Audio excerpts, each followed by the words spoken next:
네, 계속해서 형사소송법 강의를 이어가도록 하겠습니다. 지난 시간까지 우리는 임의수사에 대해서 공부했습니다. 네, 임의수사라는 항목으로 공부를 했고요. 대표적인 임의수사라고 할 수 있는 피해자 신문, 그리고 참고인 조사, 그 밖에 감정 위촉부터 수사보고서 작성에 이르기까지 여러 가지 임의수사를 공부했습니다. 이번 시간부터는 강제 수사에 대해서 공부를 하도록 하겠습니다. 그 앞에 이제 강제 처분이라는 말을 붙여놨는데, 강제 수사는 그 단어에서 알아볼 수 있는 것과 마찬가지로 수사기관에 의한 강제 처분을 강제 수사라고 할 수 있습니다. 그래서 개념상으로는 그 법원이나 수사기관에 의해서 이루어지는, 주체를 불문하고 이루어지는 강제 처분에 대해서 수사기관에 의한 강제처분으로 제한되는 강제수사가 개념상 조금 더 좁은 개념이다, 이렇게 얘기할 수 있겠습니다. 그래서 강제처분과 강제수사를 공부하는 데 있어서 먼저 알아볼 것은 임의수사와 강제수사를 구별하는 것입니다. 그래서 보통 저희는 임의수사를 이미 살펴보고 왔는데, 보통 공부하는 순서는 교과서나 교재에서는 임의수사를 공부할 때 임의수사와 강제수사의 수사 방법을 미리 나오는 경우가 있는데, 저희는 순서를 좀 바꿔서 임의수사를 이미 공부했고, 그 임의수사와 대비해서 강제수사를 보려고 하는데요. 일단 학설의 견해를 보면 임의수사와 강제수사를 어떻게 구분할 것이냐, 또는 결국 강제수사는 어떤 뜻이냐에 관해서는 크게 이제 형식설과 실질설로 우리가 크게 대별해 볼 수 있습니다. 그래서 형식설이라는 것은 형사소송법이 형식적으로, 명시적으로 강제수사로 규정한 것은 강제수사이고 나머지는 임의수사에 해당한다, 이렇게 보는 입장인데 굉장히 명료하죠. 그런데 이제 형식설에는 큰 문제점이 생기는 것이, 법이 미리 강제수사라고 명시적으로 규정하지 못한 것은 임의수사로 보게 되는, 새로운 과학기술이나 이런 발전에 의해서 새로운 수사 방법이 등장하는데, 그런 수사 방법들을 전부 임의수사로 봐야 되는 그런 결함이 생기게 됩니다. 그래서 실질설의 입장에서 형식적인 기준이 아니라 법익 침해 여부라든지 물리적 강제력의 행사 유무, 또는 상대방의 의사에 반하는가 여부를 기준으로 해서 실질적으로 법익을 침해하는 처분, 상대방의 의사에 반하여 실질적으로 법익을 침해하는 처분이 강제수사다, 이렇게 보는 견해가 실질설이 등장을 하는 거죠.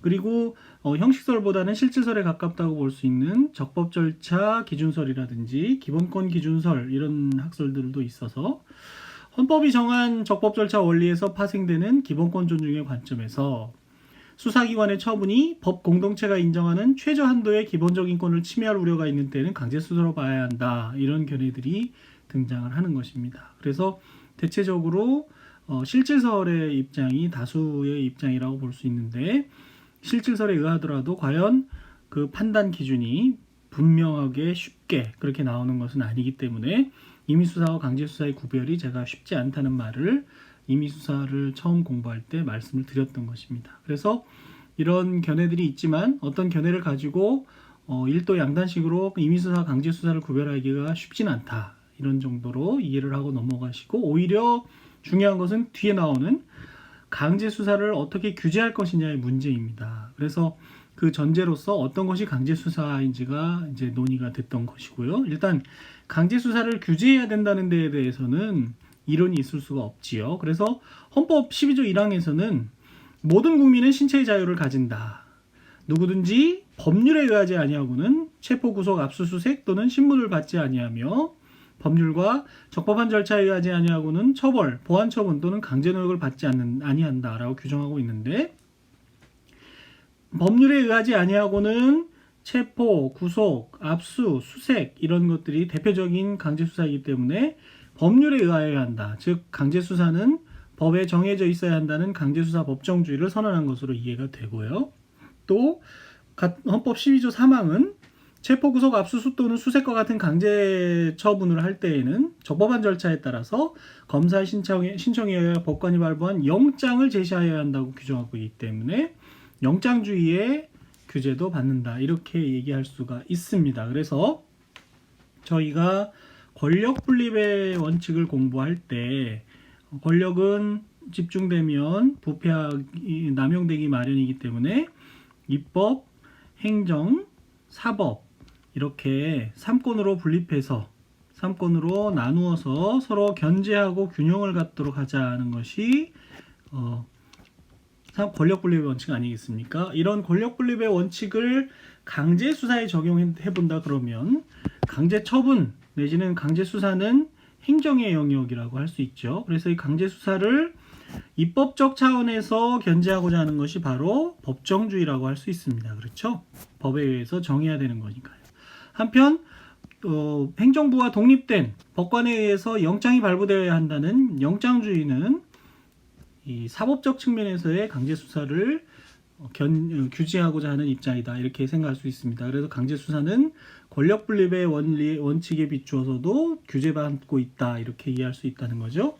그 부분을 이 참고 표시에 써놓은 것입니다. 강제 수사에서 입법, 행정, 사법의 원리와 법률 유보에 대해서 생각해 보자는 얘기는 이 오른쪽에서 설명했던 바로 그런 부분입니다. 이 전통적인 강제 수사에서는 이런 이론이 쉽게 이제 맞아 떨어지는데 아까도 말씀드린 것처럼 새로운 과학기술이 발전하면서 미리 법으로 이제 규정하지 못하는 강제 수사 영역이 나타날 수 있기 때문에 이 원리가 전통적인 논리가 그대로 적용되기는 어려운 그런 상황이죠.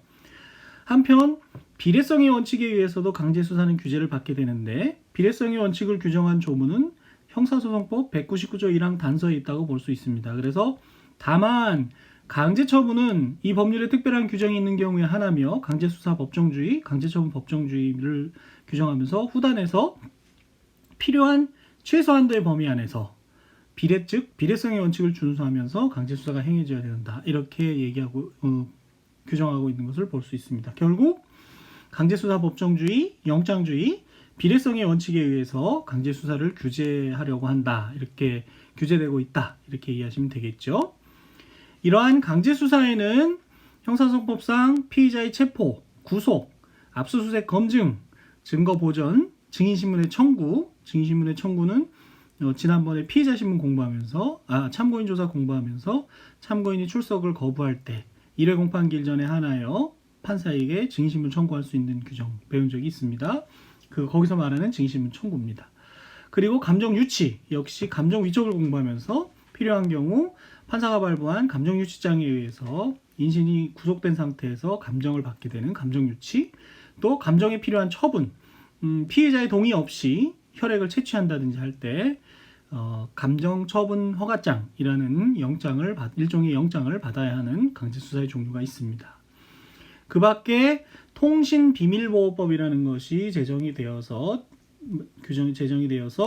통신 제한 조치를 하려면 통신비밀보호법에 의한 통신 제한 조치 허가를 받아야 되는데 이것도 역시 강제수사의 일종으로 봅니다. 그래서 주된 공부 내용은 강제수사에서 체포, 구속, 압수수색 이런 것들이 이제 증거보전, 증인신문 청구 이런 것들이 주요 공부 내용이 되지만 여기서는 통신 제한 조치, 통신비밀법상의 통신 제한 조치에 대해서 살펴보고 넘어가겠습니다. 주로 통신비밀보호법에 법 규정을 적어 놓은 것이고 판례 하나 정도를 조금 자세히 살펴봄으로써 통신 제한 조치를 이해하고 넘어가도록 하겠습니다. 법 규정 내용이기 때문에 조금 밑에 강의한 내용을 읽는 방향으로 그렇게 하겠습니다. 통신비밀보호법, 줄여서 보통 실무상 통비법으로 약칭을 하고 있는데요. 통비법은 우편물의 검열과 전기통신의 감청을 통신제한 조치로서 규정하여 엄격한 법적 규제를 가하고 있습니다. 우편물의 검열 그리고 전기통신의 감청을 통신제한 조치의 일종으로 정하고 있습니다. 그리고 통신비밀보호법은 우편물의 검열과 전기통신의 감청 이외에도 공개되지 아니한 타인 간의 대화의 녹음, 청취 및 공개되지 아니한 타인 간의 대화의 녹음, 청취, 도청, 비밀 녹음 이런 것이 되겠습니다. 그리고 통신 사실 확인 자료의 취득 이것도 통신비밀보호법에서 규율하고 있습니다. 통신비밀보호법은 국가기관에 의한 통신비밀 침해 행위를 원칙적으로 금지하면서 영장주의를 도입하여 예외적으로 법원의 허가를 얻은 때에만 우편물의 검열이나 전기통신의 감청 등을 할 수 있도록 통신 제한 조치를 할 수 있도록 하고 있습니다. 그래서 통신비밀보호법은 통신 제한 조치의 성격을 우편물을 검열하거나 전기통신 감청하거나 공개되지 아니한 타인 간의 대화 녹음 청취 통신 사실 확인 자료가 통신 제한 조치로서 그 성격이 강제 수사이라는 것을 명백히 해서 엄격한 요건과 절차를 요구하고 있다고 하겠습니다. 그래서 먼저 통신 제한 조치의 허가에 대해서 살펴보면 우편물의 검열이라는 것은 당사자의 동의 없이 우편물을 개봉하거나 기타의 방법으로 그 내용을 지득 또는 체록하거나 유치하는 것을 말하고요. 전기통신의 감청이란 역시 당사자의 동의 없이 전자장치나 기계장치 등을 사용하여 통신의 음향, 문헌, 부호, 영상을 청취, 공독하여 그 내용을 지득 또는 체록하거나 전기통신의 송수신을 방해하는 것을 전기통신 감청이라고 해서 통신 제한 조치라고 합니다. 통신비밀보호법은 범죄 수사를 위한 통신 제한 조치와 국가안보를 위한 통신 제한 조치, 그리고 긴급 통신 제한 조치의 세 가지로 나눠서 규정하고 있습니다. 먼저 통신 제한 조치는 제5조에서 범죄 수사를 위한 통신 제한 조치에 대해서 중대한 범죄를 계획 또는 실행하고 있거나 실행하였다고 의심할 만한 충분한 이유가 있고 다른 방법으로는 그 범죄 실행을 저지하거나 범인의 체포 또는 증거의 수집이 어려운 경우에 한하여 허가할 수 있다고 규정을 하고 있습니다. 그래서 중대한 범죄를 실행하고 있거나 실행한 경우뿐만 아니라 계획하고 있는 경우도 포함되므로 범죄가 예비, 음모 단계에 있는 경우에도 통신 제한 조치를 취할 수 있다는 점이 특이하다고 할 수 있겠습니다. 이런 통신 제한 조치 기간은 2달을 2월을 초과하지 못하고 그 기간 중 통신 제한 조치의 목적이 달성되었을 경우에는 2달 내일하더라도 즉시 종료하여야 하고요. 수사 목적상 2달을 초과해서 통신 제한 조치를 행할 필요가 있는 때에는 동일한 범죄 사실에 대하여 법원에 다시 통신 제한 조치의 허가를 청구하도록 그렇게 하고 있습니다. 한편 긴급 통신 제한 조치라는 것은 검사, 사법경찰관 또는 정보수사기관의 장이 국가정보원이나 이런 것이 되겠죠. 국가안보를 위협하는 음모행위, 직접적인 사망이나 심각한 상해의 위험을 야기할 수 있는 범죄 또는 조직범죄 등 중대한 범죄의 계획이나 실행 등 긴박한 상황에 있고 법원의 허가에 필요한 절차를 거칠 수 없는 긴급한 사유가 있는 때에 법원의 허가 없이 통신 제한 조치를 할 수 있다는 것입니다. 법원의 허가 없이 할 수 있기 때문에 긴급이란 말이 들어가는 것이지요. 긴급 통신 제한 조치의 집행 착수 지체 없이 법원에 허가 청구를 하여야 하며 긴급 통신 제한 조치를 할 때부터 36시간 이내, 하루 반 이내에 법원의 허가를 얻지 못한 때에는 즉시 이를 중지하여야 하는 것입니다. 법원의 허가를 받지 못한 감청은 불법 감청이 되며 그러한 불법 감청에 의하여 취득한 전기통신의 내용은 증거 능력이 없습니다. 위법 수집 증거 배제 법칙의 한 예라고 볼 수 있겠습니다. 네. 2013년도에 선고된 2010도 12244호 공직선거법 위반 사건에 대한 판결을 보면서 통신 제한 조치에 대한 이해를 더 해보도록 하겠습니다. 자, 전자 우편 등이 이제 수집이 돼서 증거로 수집이 돼서 법정에서 증거로 제출됐는데 그러한 전자 우편 이메일이죠. 이메일 같은 것이 증거 능력이 있느냐 없느냐가 문제가 됐던 사안입니다. 법리를 먼저 보면 통신비밀법 보호법 3조 1항 본문은 누구든지 이 법과 형사소송법 또는 군사법원법의 규정에 의하지 아니하고는 우편물의 검열, 전기통신의 감청, 통신사실 확인 자료를 제공을 하거나 공개되지 아니한 타인 간의 대화를 녹음 또는 청취하지 못한다고 규정하고 있습니다. 자, 이해가 되시죠? 이제 앞에서 봤으니까. 그러면서 4조는 제3조의 규정에 위반하여 불법 검열에 의하여 취득한 우편물이나 그 내용 및 불법 감청에 의하여 지득 또는 체록된 전기통신의 내용은 재판 또는 징계 절차에서 증거로 사용할 수 없다고 명시적으로 규정하고 있습니다.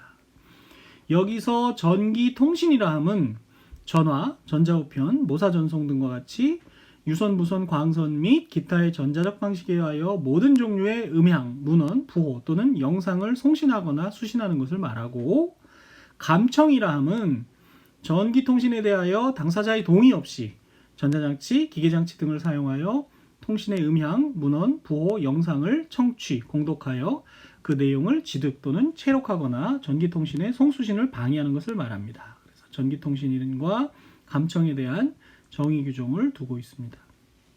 따라서 전기통신의 감청이라는 것은 위 감청의 개념 규정에 비추어 현재 이루어지고 있는 전기통신의 내용을 지득 체록하는 경우와 통신의 송수신을 직접적으로 방해하는 경우를 의미하는 것이지, 전자우편이 이메일이 이미 보내져서 수신인이 이를 확인하는 등으로 수신이 완료된 전기통신에 관하여 남아있는 기록이나 내용을 열어보는 등의 행위는 전기통신의 감청이는 아니라는 겁니다. 이 개념 규정을 잘 보시면 현재 이루어지고 있는 전기통신이나 그 동지통신 또는 그것을 방해하는 것을 말하는 것이지, 이미 완료된 전기통신의 문제는 아니다. 그 경우는 압수수색의 대상이 되겠죠. 그래서 기록에 비추어 살펴보면 여기서 이제 또 증거법의 이론이 또 나오게 되는데요. 이 사건 증거물로 제출된 전자우편은 이미 수신자인 지방자치단체 시장입니다. 그 시장이 수신을 완료한 후에 수집된 것임을 알 수 있으므로 전자우편 수집 행위가 통신비밀보호법이 금지하는 전기통신의 감청에 해당한다고 볼 수 없고, 이 법률 때문에 그렇죠. 따라서 이 사건 전자우편이 통비법에 의해서 증거 능력이 배제될 수는 없게 되는 것이죠. 그런데 812번에서 이제 중요한 증거법의 법리가 하나 등장합니다. 국민의 인간으로서의 존엄과 가치를 보장하는 것은 국가기관의 기본적인 의무에 속하는 것이고, 이는 형사 절차에서도 당연히 구현되어야 하는 것이지만, 국민의 사생활 영역에 관계된 모든 증거의 제출이 곧바로 금지되는 것으로 볼 수는 없으므로, 법원으로서는 효과적인 형사소추 및 형사소송의 진실 발견이라는 공익과 개인의 인격적 이익 등의 보호이익, 개인적 이익을 비교 형량해서 그 허용 여부를 결정해야 된다는 것입니다. 사적인 영역에서 위법하게 수집된 증거에 대해서 공익과 개인의 사익을 비교 형량해서 결정해야 된다고 얘기를 합니다. 이것을 이제 증거법에서 사인이 위법하게 수집한 증거의 증거 능력에 관해서 대법원이 이익 형량서를 취하고 있다라고 설명이 됩니다. 강의 아래는 3071 이하에서 증거법 파트에서 적어놨는데요.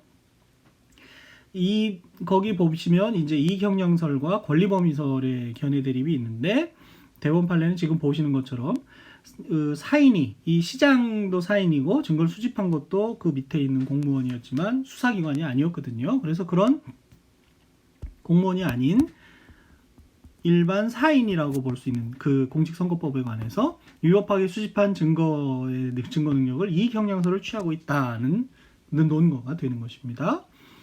이때 공익과 사익을 법원이 비교 형량을 함에 있어서는 증거 수집 절차와 관련된 모든 사정, 즉 사생활 내지 인격적 이익을 보호해야 할 필요성 여부 및 그 정도, 증거 수집 과정에서 사생활, 기타 인격적 이익을 침해하게 된 경위와 침해의 내용 및 정도, 또 형사소추의 대상이 되는 범죄의 경중 및 성격, 피고인의 증거 동의 여부 등을 전체적 종합적으로 고려해야 하고, 단지 형사소추에 필요한 증거라는 사정만을 들어 곧바로 형사소송에서의 진실발견이라는 공익이 개인의 인격적 이익 등의 보호이익보다 우월한 것으로 섣불리 단정하여서는 아니 된다, 이렇게 했던 사안입니다.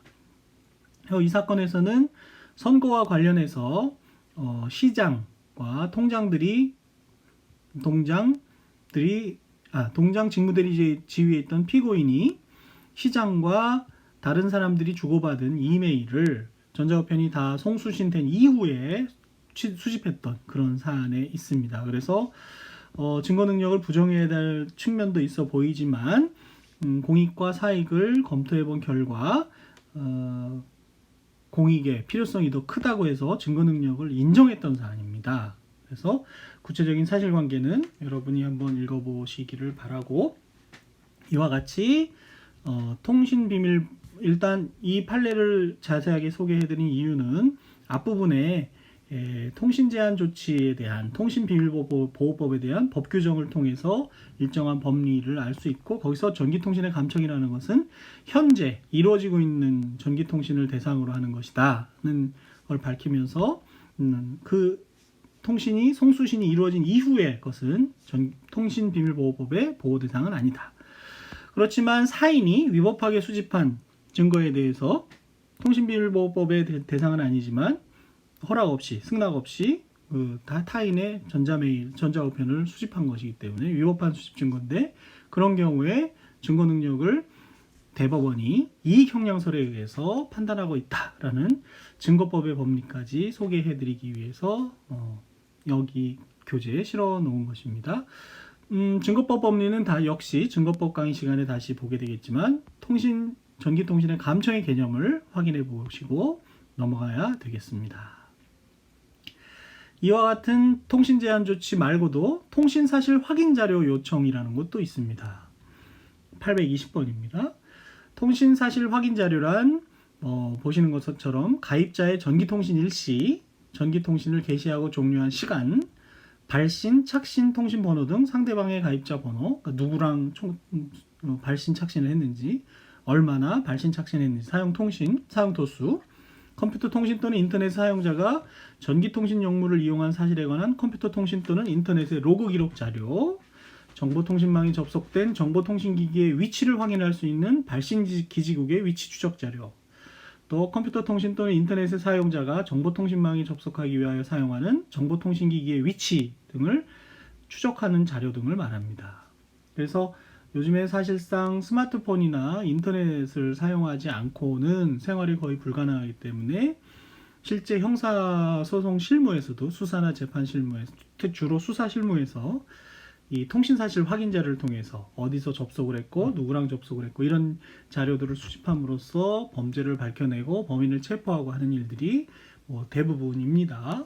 과거에는 이제 공중전화를 통해서 위치를 찾아내고 했다 그러면 지금은 이와 같은 통신사실 확인 자료를 통해서 하고 있습니다. 이것도 통신비밀보호법에서 규정을 하고 있다는 얘기죠. 그래서 통신사실 확인 자료라는 것은 이런 것을 말하는 것이고 821번에 보시면 검사 또는 사법경찰관은 수사 또는 형의 집행을 위하여 필요한 경우 전기통신사업법에 의한 전기통신사업자에게 통신사실 확인 자료의 열람이나 제출을 요청할 수 있고 이 경우 검사 또는 사법경찰관은 요청 사유, 해당 가입자의 연관성 및 필요한 자료의 범위를 기록한 서면으로 관할 지방법원 또는 지원의 허가를 받아야 됩니다. 법원의 허가를 받아야 하며 관할 지방법원 또는 지원의 허가를 받을 수 없는 긴급한 사유가 있는 때에는 지체 없이 통신사실 확인 자료 제공을 요청한 후에 지체 없이 허가를 받아서 통신사업자에게 송부해줘야 된다. 함부로 통신사실 확인 자료를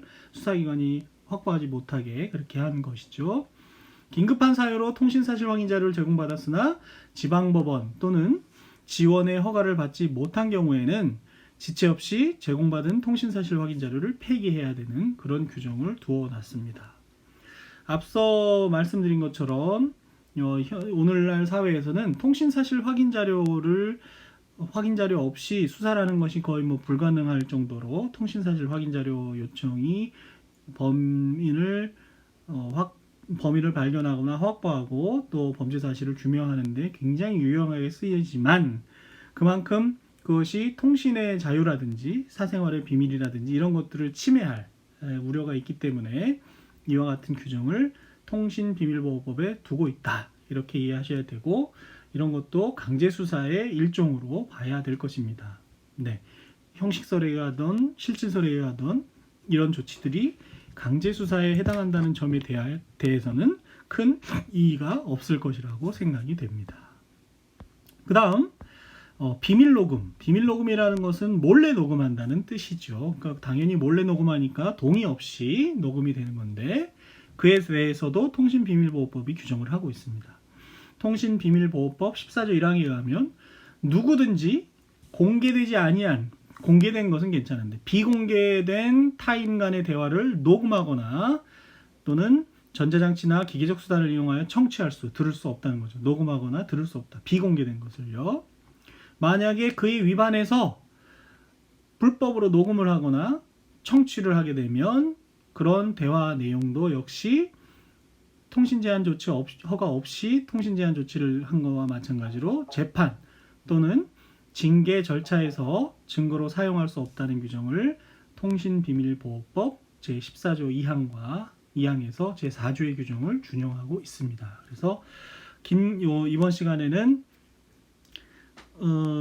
강제수사의 의의라고 할까요? 강제수사와 임의수사를 구별하는 것하고, 그다음에 강제수사에 대해서 본격적으로 밑에 보이지만 다음 시간에 이제 체포와 구속과 같은 대인적 강제처분, 본격적인 강제수사 공부하기 전에 통신 제한 조치에 대해서 공부를 했습니다. 통신 제한 조치는 통신비밀보호법에 의해서 규율이 되고 있고, 통신 제한 조치를 비롯해서 비밀 녹음이나 비밀 녹음에 증거 능력이 없다는 것, 또 통신 사실 확인 자료를 요청할 때도 법원의 허가를 받아야 한다는 것을 규정하고 있다. 이렇게 얘기를 할 수 있겠습니다. 네, 다음 시간에부터 본격적으로 대인적 강제 처분에 대해서 들어가기로 하고 오늘은 여기서 마치겠습니다. 이번 시간은